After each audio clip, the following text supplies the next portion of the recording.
So, good morning, everyone. We'll begin with the reflections on universal well-being. May I abide in well-being, in freedom from affliction, in freedom from hostility, in freedom from ill will, in freedom from anxiety, and may I maintain well-being in myself. May everyone abide in well-being, in freedom from hostility, in freedom from ill will, in freedom from anxiety, and may they maintain well-being in themselves. May all be released from all suffering, and may they not be parted from the good fortune they have attained. When they act upon intention, all beings are the owners of their action, and inherit its results.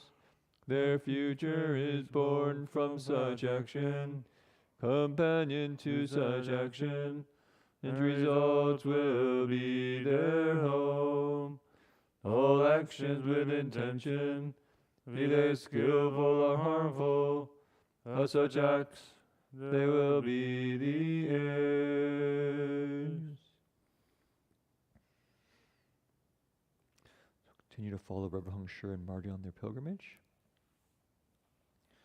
Today's entry is by Reverend Hung Sure, April 12th, 1978. Titled, A Quality of Virtue That Set Him Apart. Before the start of the trip, Hung Chao and I shared stories of our upbringing and the steps that carried us into the Dharma. His education in parochial schools impressed me most deeply. He learned more than the ABCs and the 3 Rs. School included weekend retreats, where classmates gathered in bathrobes and slippers to burn night oil and discuss what really being a person meant. Education in Hung Chao School encouraged morality, the values of the heart, spirituality, and inner exploration. His school challenged children to open their minds and try their best to meet the world with integrity. This education often turned out well-rounded people who could measure up and grow into good citizens with solid values, the magic of faith, and analytical, probing minds. In my neighborhood, one family sent Tom and Steve, their 2 sons, to St. Francis de Sales, Toledo's outstanding parochial school. Tom was a special person. Although outwardly just a regular guy, he had a quality of virtue that set him apart. He was a straight arrow, trustworthy, sincere, and clean person. His mind was alert, keen, awake. Tom did everything wholeheartedly, with vigor and an effortless, unaffected style that shed a certain light. I knew Tom through student council work. He was school president and an all-city athlete. He went on to the U.S. Naval Academy after graduation, and then I lost touch with him. Even we kids noticed. We never discussed it, but everyone quietly respected this family and felt the world a better place for their presence. Our school at the City of 10,000 Buddhas encouraged children to benefit the world in the same tradition as Hung Chao and Tom's education. We still have much of our education to complete, but after hearing Hung Chao talk of his experiences, remembering Tom's light and energy, lights a lamp in my heart. Buddhist education will turn this world around.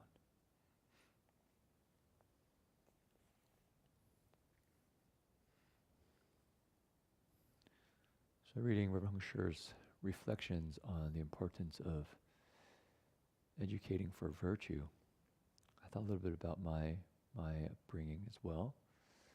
I didn't go to parochial schools. Went to public high schools here in America, and usually virtue isn't emphasized. Um, Usually the emphasis is on getting good grades, going to a good college. And I think even heard from my mom when she tried to bring this up in the school board, that people would say that this is actually something for the families to nurture in their children. This is not the business of the schools. But I remember one of my best friends who was actually, I think kind of like what Rong Shi described, like Tom. I think in some previous sharings I explained how growing up in elementary school, I was teased quite a bit, and a little bit through middle school. And it was definitely a kind of a miserable time in my life, feeling quite lonely, without real friends. But I did have my best friend, Jonathan, who we kind of reunited in middle school because we were, all the elementary schools fed into the same middle school. And I remember an instance about Jonathan that really impressed me, that stays with me to this day. I was during a class in PE class, and we were playing dodgeball. So half the class was on one side, half the class on the other side. There's a line in the middle, and basically there's, kind of these round balls that are a little bit heavy that you kind of try to throw at the other side, and you try to hit somebody. And when you hit somebody, they get hit, and they get kind of taken out for a little bit. And there's a rule, I think you couldn't hit above the shoulders, right? You can't try to knock somebody out. As we were playing dodgeball, and at one point the teacher of the class, I think Mr. Carlson, he steps out, maybe do his own thing, and we're all playing dodgeball. And there's these 2 or 3 kids who are kind of bullies in the PE class, and they start picking on one of the other boys. His name was Andrew, and so they were picking on Andrew, getting him. I think maybe they're like throwing more balls at him or something, or making fun of him. I don't remember all the details, but I remember Andrew just getting really upset, really frustrated. And finally, he gets a ball, and he throws it, at one of the boys who was picking on him, but aiming at his head. And at this moment, Mr. Carlson had stepped in, and he saw Andrew throwing the ball at this other boy, aiming at the head. So the teacher calls him over. Andrew, this is not acceptable, right? And Andrew's really upset. Right? He's kind of, and at that moment, I was struck because Jonathan walked up to the teacher and said, actually, Mr. Carlson, those 3 boys were picking on Andrew. And Andrew threw the ball because he was upset. I remember the teacher looking at Jonathan, because Jonathan's a very trustworthy man and a trustworthy boy. He's well liked by everyone. I looked at the 3 boys. I'm not sure what came of it. I think the teacher didn't punish Andrew. I just remembered that experience, how Jonathan walked to the teacher, and you could say risked himself, right? These other boys could end up picking on Jonathan, but he's willing just to stand up for what he saw, what he felt was right. And I remember this Andrew, interesting enough, actually, later grew. You could say, we went to through middle school, then went to high school, and he actually got pretty big. He became like a star running back for the high school team. And but I remember he was always extremely loyal to Jonathan. Jonathan was my best friend, and sometimes I would, just kind of joke around about Jonathan and things. And I remember Andrew at one point was around me, and I was kind of just joking about Jonathan. He looked at me really seriously. Did you say that about Jonathan? I said, whoa, Andrew. I'm best friends with Jonathan. We're definitely, no problem. I just remember that he was just like, don't say anything bad about Jonathan. I was like, no. But just kind of that quality of virtue that Reverend Hong Sure was saying about Tom, this kind of sense of integrity. And so that memory stays with me to this day about how we kind of stay in tune with our values, with our integrity, even in difficult situations, in times when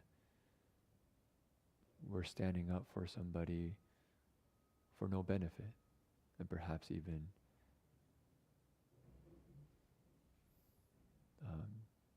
taking a loss. And then maybe one more thing is I remember just as I reflected back on my schooling, from middle school onward, I didn't find that there was that much bullying in my class. And as I reflected on it, I thought actually it might have been because of Jonathan. He was someone who was able to, say, hang out with the jocks, if you like, because he was pretty athletic. And at the same time, he also hung out with the nerds, and I was more of the nerd camp, although played basketball, who was very studious, because he was quite intelligent as well, and worked hard at school, and valued education. And my sense was he was kind of a bridge. He didn't let either side really make fun of each other, or to look down on each other, but really helped humanize both groups. And so I think as cultivators, you could say, for those who are waking up early and listening to these talks, our cultivation, I think, has real value for the world, right? Cultivating this virtue. And if we develop our character, develop our inner solidity, a kind of fearlessness, then there's times when we can also stand up for things we really believe in that can make a difference in the world. So maybe just today, it might be an interesting time just to reflect on, were there heroes in your life that maybe you've forgotten for these years? And maybe what do you admire about them?